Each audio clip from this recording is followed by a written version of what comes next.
Okay, kiddos, it's your old friend Ed here to help you out with the 4.07 lab. So first, let's actually take a look at lesson 4.04 because that's going to help you out with this one. Make sure you go through this lesson before you start the lab, because there's some really important stuff about the different layers you'll find in the Earth. And especially right here, make sure that you point at these little doohickeys here to find out what these non or unconformities mean. Okay, now let me show you where you go for the lab. Down here, 4.07 is where you go. This is not a virtual lab, there's no video game to play.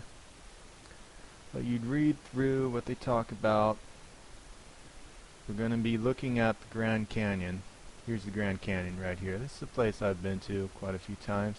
Student guide does not tell you a whole lot. It basically says go through the lab report, basically. Open the lab report and follow the instructions. So not a whole lot of help there. So let's go back to the lesson with the lab, and once we get to about this page, page 7, you'll have a link to the lab report here. Because I'm looking at the teacher account, I have the graded answer key. But you won't. You'll have a link to this document right here. Alright, let's take a look at what we have to do. Basically, all we have to do is read through this thing and do what it says to do. So let's take a look at what it says here. Hold on a second. Alright, I had to quickly save this to my desktop before I could edit it, so I'd type in my name. And I'd put the date in here. Okay, so what I want you to do now is, if you're watching this video, I want you to go ahead and pause the video, go to lesson 4.04, and then go to page 7, and then download that lab right there. Should say lab report. If it's not there, look in the lessons resources down here. Save it to your hard drive somewhere, open it up, come back to this video and on pause when you're ready. Okay, so here we are. Now we just need to put our name and the date there. Go ahead and do that. Come back to the video when you're ready. And let's read what it says. Answer the questions below. When you are finished, submit this assignment to your teacher by the due date for full credit. In this laboratory experiment, you will write a narrative history of a rock section found in the Grand Canyon. You will describe and explain the events starting with the Vishnu schist forming and ending with the unconformity above the Red Wall limestone in the Mississippian. Your description should include environmental changes. Okay, so I'm just going to highlight the starting point, starting with the Vishnu schist. I'm going to highlight that, and ending with the unconformity above the Red Wall limestone.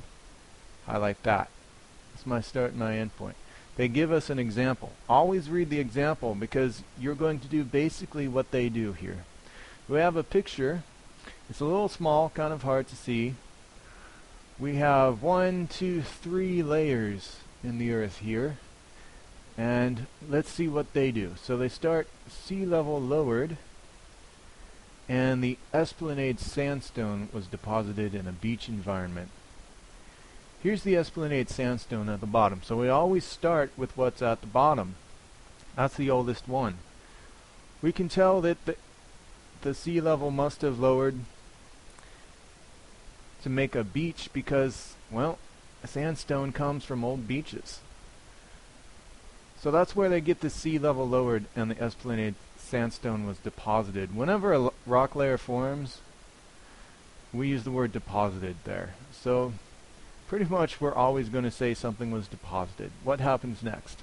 They say erosion Why do they say erosion? I'll show you why. You see that line above the Esplanade sandstone? See how it's not nice and flat, instead it goes up and down? We see that when there's erosion that digs away at the sandstone in places. So that's a sign of erosion. That's also something that we would call an unconformity. Okay. Enough of that. Erosion and the sea level rose. Why do we say that the sea level rose? Well, I'll tell you why. It's because the next level is shale. And shale is deposited in deeper sea, not on beaches. So in order to have shale, there must have been this more sea. The sea level must have rose. So the next step is that the hermit shell, there's that word again, was deposited in a deeper sea. How do we get the deeper sea? Well, the sea level must have risen. Okay, so we're all the way up to this level. What happens next? There's a nice flat line between them, so no erosion. After that we have Coconino sandstone. Where is sandstone formed? Well, it happens to be formed in beaches. So we were under the ocean here with the shale. Water level must have dropped. Sea level drops, there it is, returning the area to a beach environment where the Coconino sandstone was deposited. That's what we're going to do, but for a different diagram. If we did it for the same diagram, you could just copy all of this and you'd be done. That's not really an assignment for you. Instead, we're going to look at another picture that starts with the Vishnu schist and ends with the unconformity above the red wall limestone. Let's take a look at what they're talking about here. It's all the way down. Here it is. Geologic cross-section of the Grand Canyon region. And way down here at the bottom is the Vishnu schist. And where were we looking for? What's the next one? Let's go back up. Above the red wall limestone. Some unconformity above the red wall limestone. So let's find the red wall limestone. Here it is. And do you see this very jagged line? Remember, those jagged lines, when they're not flat, that means there was some kind of erosion. And erosion is a sign of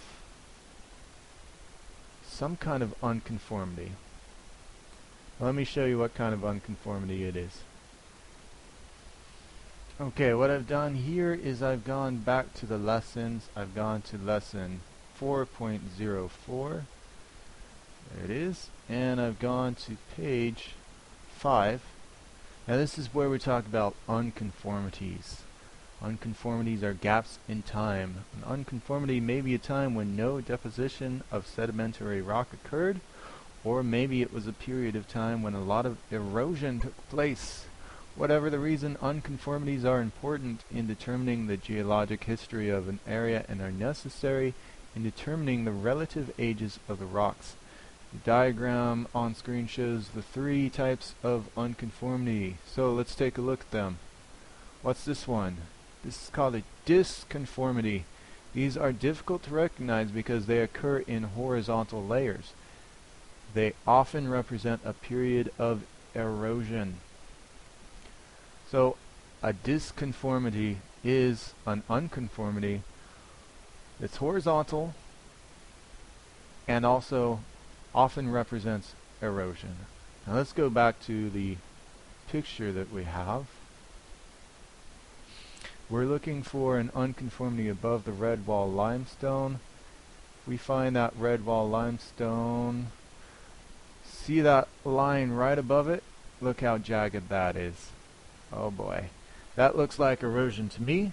So we know that erosion is an unconformity. That's it. That's it. So we're going all the way from the Vishnu schist to the very top of the red wall limestone. We have to end on this line right here, this jagged line that represents erosion. Everything after that we can ignore. Yay! We can ignore stuff. Okay.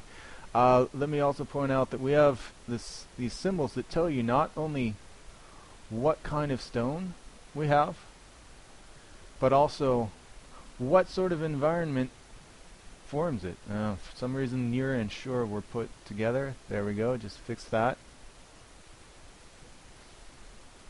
Gonna put a dash for recrystallize. There we go. Okay. So if you don't know what kind of rocks these are, of course you don't know. Take a look at the pattern, go back up here, find it, and it'll tell you not only what kind of stone was deposited, but also what sort of environment there must have been. This is your key to figuring out what's going on down here. Your other key is to go back to the lessons. Lesson 4.4 is good. It'll give you a lot of information. 4.5 is also very helpful for this. It's really drawing on everything from this week, so everything after the weekly starter is really going to help you out. Weekly starter will help you out also, I think. Okay, let's take a look at what we have to do. We know where we're starting, we know where we're ending, and we have an example of what we have to do.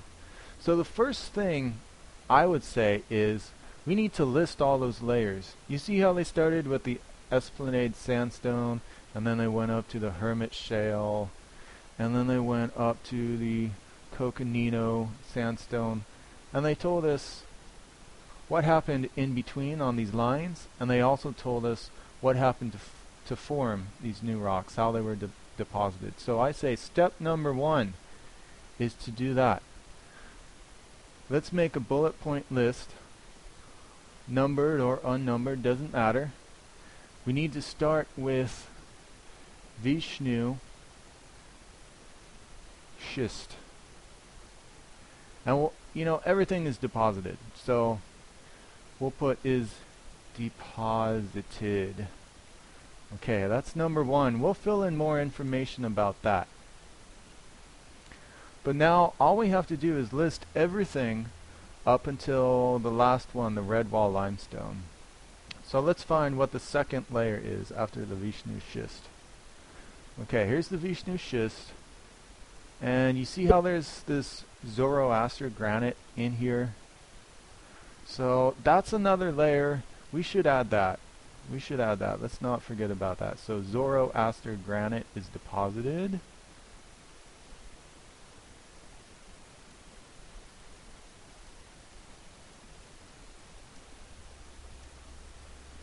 Okay, what's after the Zoroaster granite?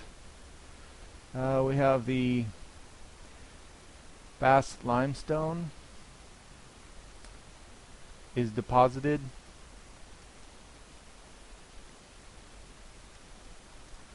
Okay, now we just go to the next level. After that, after the Bast limestone, what do we have?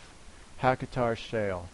Okay, so you see where I'm going? We just need to keep listing these different levels of rock and saying is deposited until we get to red wall limestone. So what I'm going to do is I'm going to pause this video and I'm going to just fill in the rest of it. And I want you to pause the video and fill in the rest of these levels too. So by the time you start this video again, what you should have is you should have downloaded this lab report, and you should have a list of all the different layers, and it should say is deposited, is deposited, is deposited, is deposited, deposited. The last one should be the red wall limestone. Okay, so I'm pausing the video. Pause the video, unpause it when you are ready to continue. Okay, so now I've got to start here. I have put down every single layer from the Vishnu schist up until the red wall limestone, and I've just said that they're all deposited. I've got to start, but I'm not done yet because not all of them are actually deposited. Sedimentary rock is deposited, but if we're talking about a metamorphic rock, then we have to change it from deposited to formed. So we have to say it's formed. And if we're talking about an igneous rock, then we have to change it from deposited to, we'll say it's intruded. So that's our next step, and I'm going to save that for the next video. So I'm going to stop the video and start a new one. Make sure that you have gotten every single layer down there. We have to change deposited in some cases, and then we're also going to have to put in between, what happens in between these layers. Okay, so make sure you've got all of that ready for the next video, and I'll see you in the next one.